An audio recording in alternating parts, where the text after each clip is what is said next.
Likewise, my friends, there are 10 productive roles that managers play.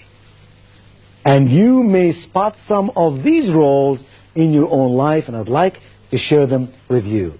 Here's the first one, the facilitator. The manager who facilitates the process, who makes it easy for people to do their jobs. Who is always asking the question, how can I make things better? How can I help you to arrive at the right solution?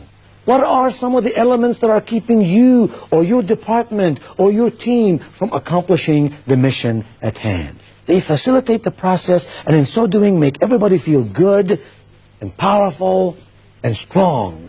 And people play well with the facilitator. Here's a second very positive role that managers play. It's called the enabler. This is the manager who teaches people how and why, not just what. This is the manager who takes a little extra time to say, I care about you, and I want you to know why we are doing it this way.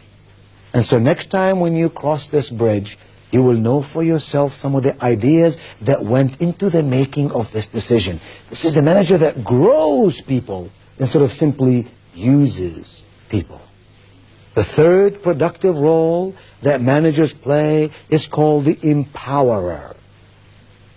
This is the manager that generates enthusiasm, helps people discover better ways to do their tasks and their responsibilities. Empowers them, gives them the authority, and when they make a mistake, does not clobber them, but says, it's okay, we all have to learn somehow. This is the manager who says, if you take risk out of life, you take opportunity out of life. As long as it's calculated risk, as long as you think through it carefully before you do it, go for it and make it happen. That brings us to the fourth role that managers play productively, and that's called the guide. This is the manager who sets a good example, leads people to peak performance, and does so by his or her own behavior.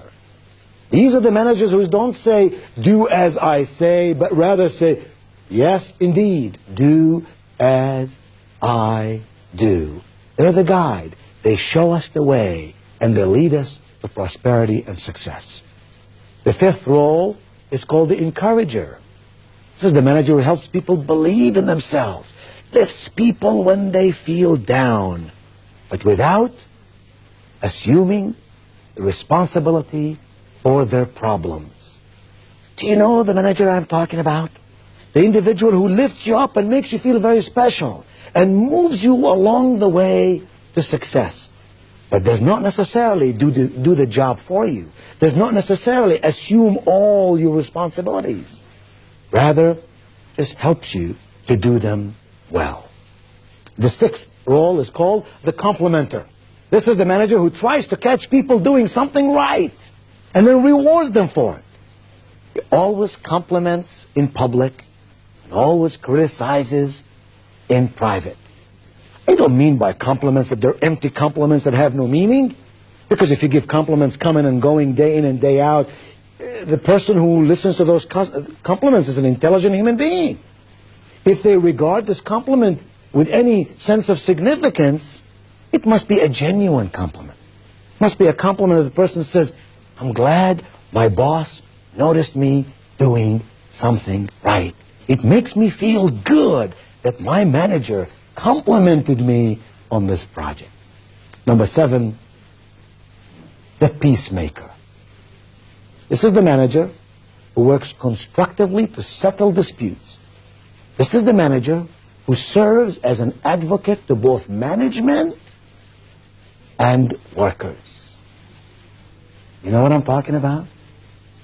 This is not the manager who simply passes the buck. This is the manager who says, management is here, employees are here. How can I build between those two a partnership for profit? How can I bring those two to understand each other, to work with each other? How can I build an understanding in management for the needs of employees and in employees for the needs of management? That kind of manager, my friend, is a magnificent person. Company person, but also a people person. And then the eighth productive role that managers play is called the communicator. Can you think of anything more important in human relationships than your ability and my ability to communicate effectively with each other? To speak in a way that people understand? To listen to people in a way that they know we care? To observe what's going on around us and about us in a way that we can catch facts and figures so we can do our job better? Communication ultimately is at the very heart of all we do. We're not machines, we're persons, and persons must communicate. The manager who knows how to explain to his or her people what to do and how to do it and why it's important that they do it is a communicator, and we need more and more of those managers. Number 9 is the challenger. This is the manager who shows people their potential without highlighting their failures. This is the manager who rewards people for their progress. Fair? Yes. Accurate? Yes. Does not give away anything that doesn't need to be given away, but is always tuned in to what's going with the people and how they can go to higher degrees of peak performance. And finally, the 10th productive role that managers play is called the evaluator. This is the manager who makes it clear what is expected. This is the manager who inspects the results and lets people know exactly where they stand. Don't you love the person who evaluates the process and shares with you in a loving way the results? You know at all times where you stand with them. There are no hidden agendas.